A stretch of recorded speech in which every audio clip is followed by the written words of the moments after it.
Hello there. My name is John, and welcome to Book Capacity. You may have noticed the background's a little bit different compared to what you're used to in my other videos. As you can see, the walls are pretty bare. I have this big old tube of bubble wrap just hanging around there. If you haven't guessed, I'm actually in the process of moving. My wife and I are in the process of moving right now, so things are a little bit chaotic with the background, so I apologize if the background looks a little messy, a little disorganized. It's all part of the moving process. However, do not fret because book content will not wait on my end. On another note, I don't know where it's like where you all are right now, but it is hotter than Hades over here. East Coast summers and I do not get along. Me and humidity, no bueno. But at the same time, what a good time to blast the air conditioner and read some books. So without further ado, here is my July 2026 book recap. When you think of the best writers of all time, almost every list includes Fyodor Dostoevsky. I really hope I'm pronouncing that right. Russian is not my first language, as you could tell, so I apologize in advance if I'm butchering some of these Russian names. It made me realize that before July this year, I'd never read anything by Dostoevsky. I think I was intimidated by the writing style at first because, as beautiful as I heard Dostoevsky's writing is, I also heard it's very dense and complex at times. Like I mentioned before, the long Russian names can be a mouthful, but as an avid reader, I felt like it was my responsibility to read at least just one thing from this author. Not knowing where to start, I just decided to pick up perhaps what is probably his most famous work. I'm talking about, of course, Crime and Punishment. This story takes place in Russia during the late 1800s, and we follow our main character, Raskolnikov. He is a young man who just dropped out of law school and is living in poverty.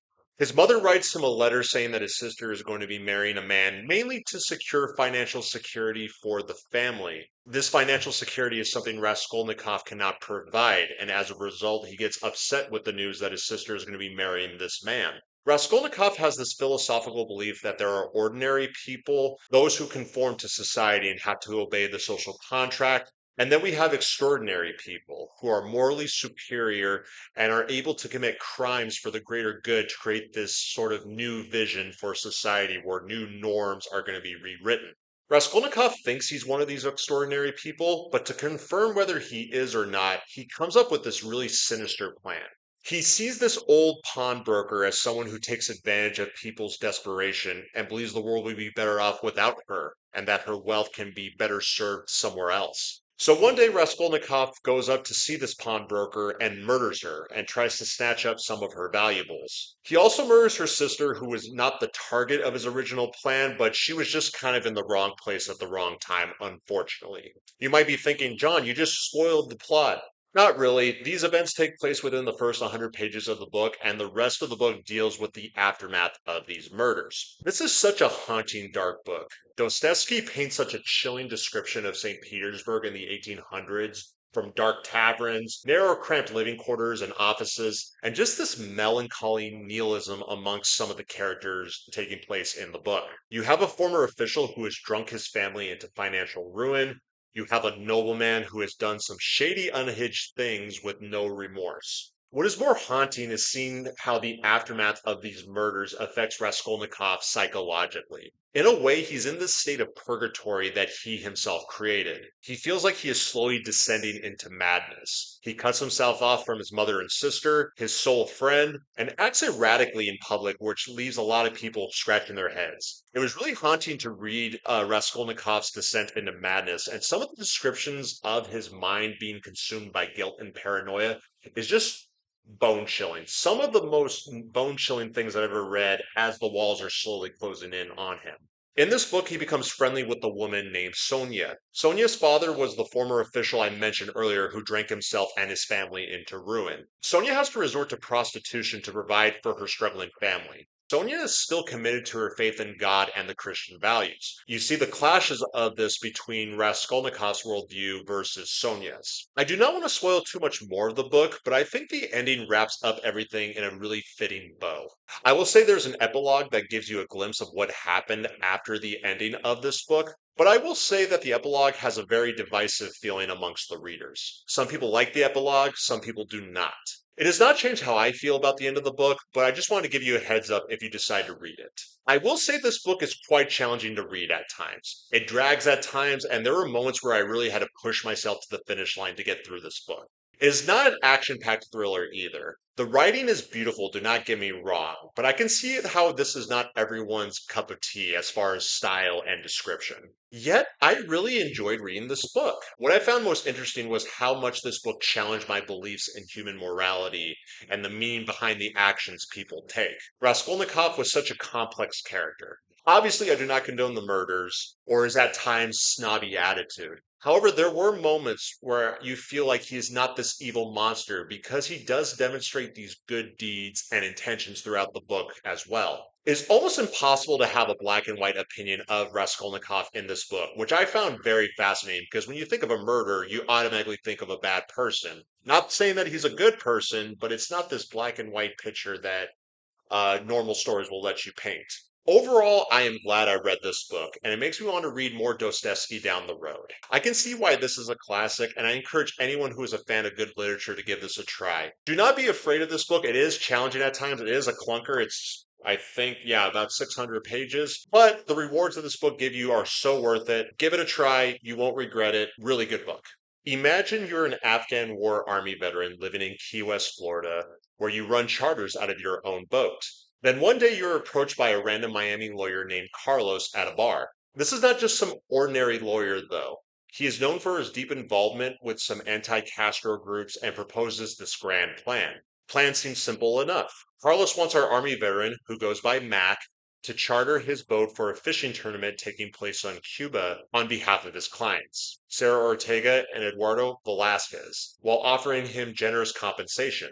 It seems too good to be true. Later, it is revealed to Mac that this fishing tournament is a cover while his clients undertake the real mission that Carlos hopes to persuade Mac to accept. Go into Cuba and recover $60 million that was left behind and hidden by Sarah's grandfather before fleeing Castro's revolution. This is the plot that drives this fictional thriller known as The Cuban Affair. I am not a history expert, but I'll try my best to give you a little bit of background on this. The United States and Cuba have had a really complex relationship to say the least throughout history.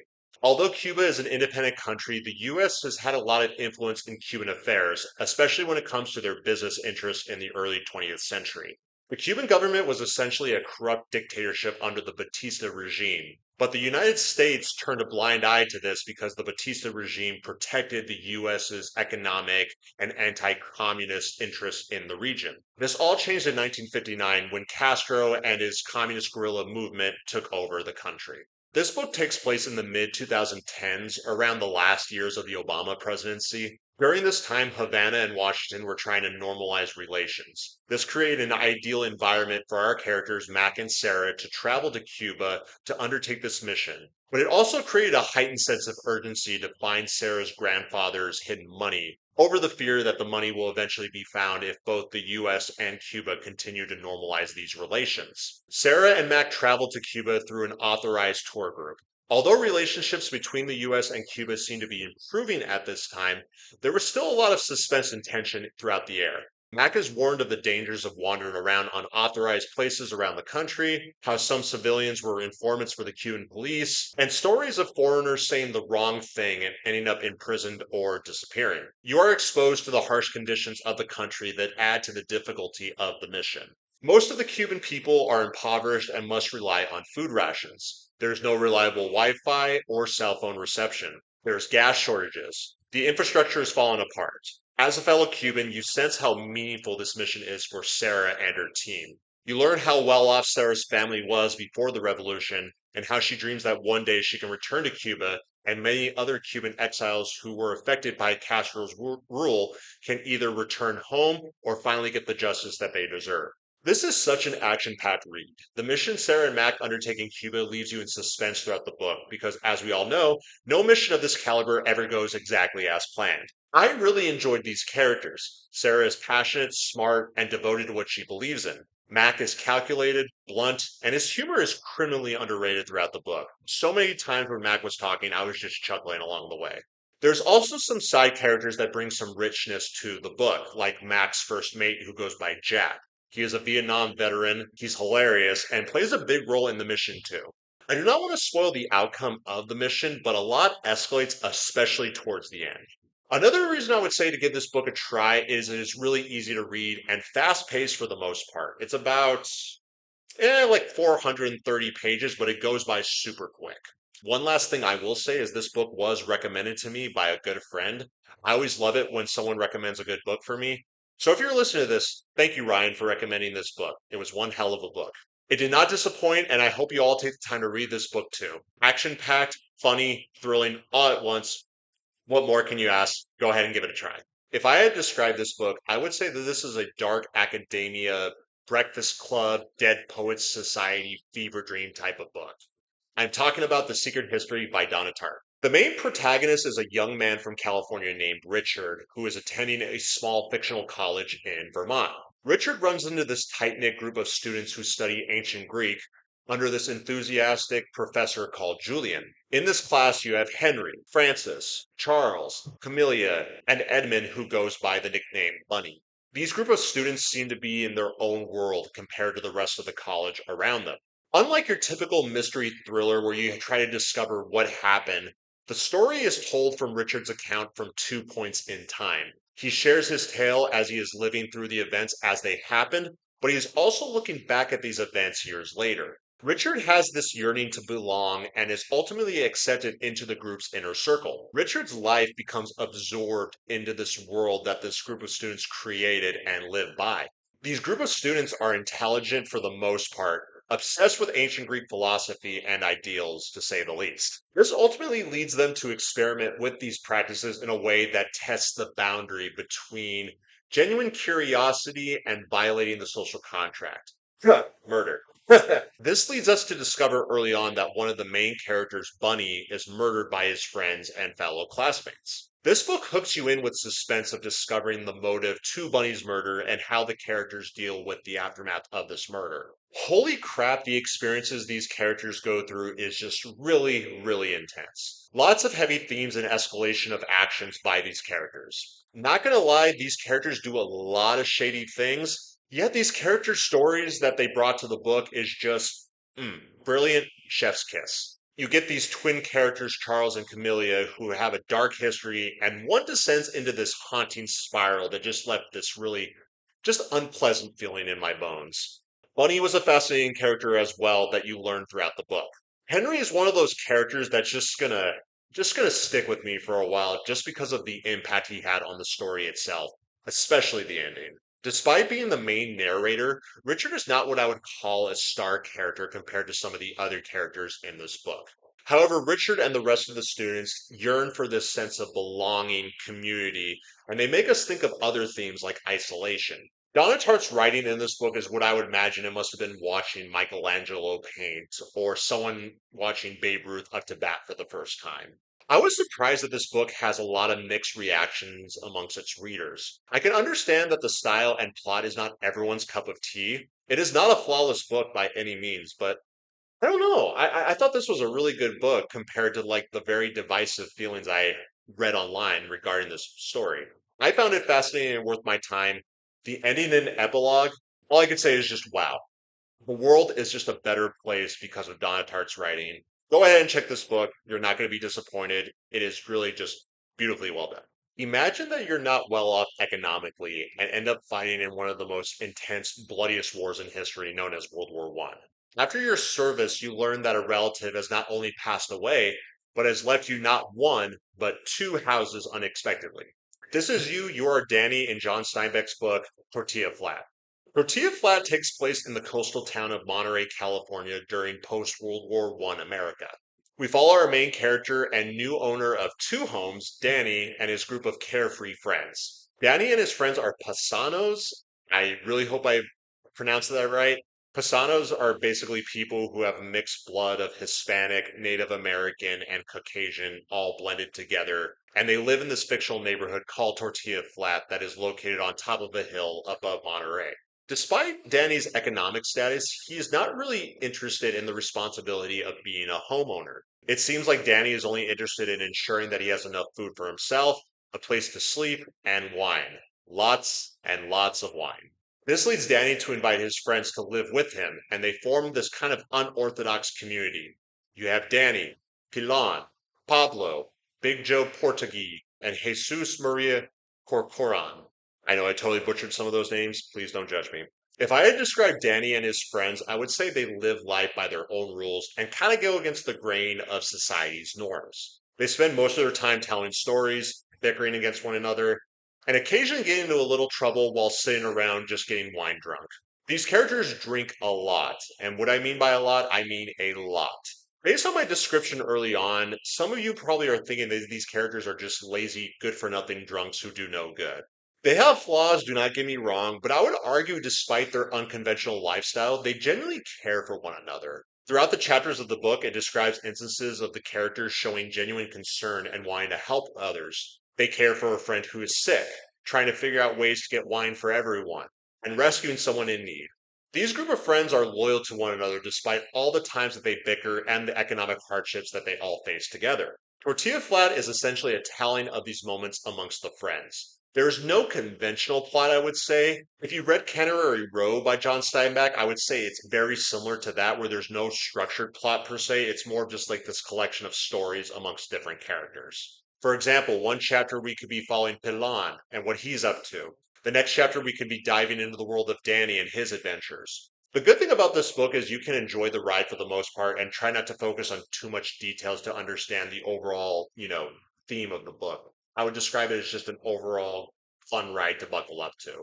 The majority of this book gives off carefree, unorthodox, yet good intentioned vibes with Danny and his friends. However, there are some serious moments in the book that upend this community. Circumstances change, and some of these circumstances are really just the passage of time. If you do not know, this book is essentially a retelling of the legend of King Arthur and the Knights of the Round Table. Danny and his house are like Arthur and Camelot.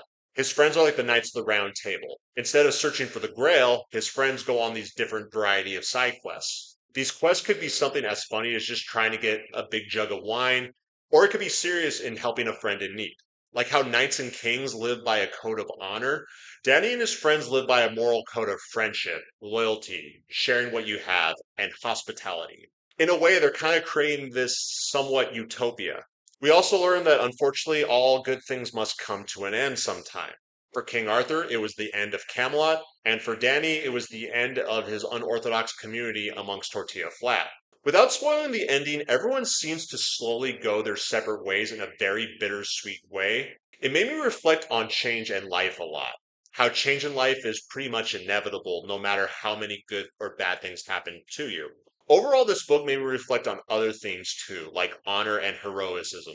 It is easy to paint these traits on the noble and powerful. However, what makes this book magical is Danny and his friends are like outcasts. They are poor, unemployed, and are not big on possessions. Yet they embody the Camelot traits of friendship, generosity, and honor. These traits are not limited to one's social or economic status. Noble Camelot traits can be found in the echelons of power, or in Danny and his friend case, at the bottom of a big wine jug. I love John Steinbeck, but I must admit, this was not my favorite book of his. Not taking away anything positive from this book, overall, I found this book a really fun read. However, if I were to compare this book to other Steinbeck novels, there are so many others I prefer over this one. Still, it is a short read, just under 200 pages, easy to read overall, and it made me jealous at times because who wouldn't want to just spend their time getting wine drunk with your fellow friends talking shit? That sounds like a dream to me. Anyway, fun book. Go ahead and give it a try. Check it out. It's one heck of a ride. All right, this concludes my July 2026 book recap. As you can see, it was a pretty solid reading month for me. Now, looking ahead. As I mentioned earlier in the video, my wife and I are in the process of moving, as you can see by our blank living room here. However, I'm going to try my best to continue my reading habits despite the busy schedule my wife and I are about to undertake. Now, what am I planning for the month of August? Well, there's a couple of books I want to give a try. For August, my goal is to read a few of these books. I have The Jungle by Upton Sinclair. This is one of these books I've been wanting to read since high school, so hopefully I have a chance to read it in the month of August. I also picked up The Three Musketeers by Alexander Dumas. Alexander Dumas, as you know, is the author for the infamous The Count of Monte Cristo, and it made me want to read some more books of his, which is why I picked up The Three Musketeers, which I'm very excited to read. I also got this book, Empire of the Summer Moon. I'm usually into fiction books, but I've heard really good things about this book. I really love Westerns, and the whole Comanche Native American fighting with cowboys vibe really just sticks with me as a reader. And I heard really good things about this book as far as the rise, the fall of the Comanches, and all the history in between. So I'm just looking forward to this book as well. So that in a nutshell is what I have planned for August. Will it all work out? I don't know. As we all know, life has a funny way of making us a little bit more busy than we hope, but I'll try my best to keep up with my consistent reading habit. But until then, I hope everyone's having a good day out there. Take care, stay safe, and happy reading.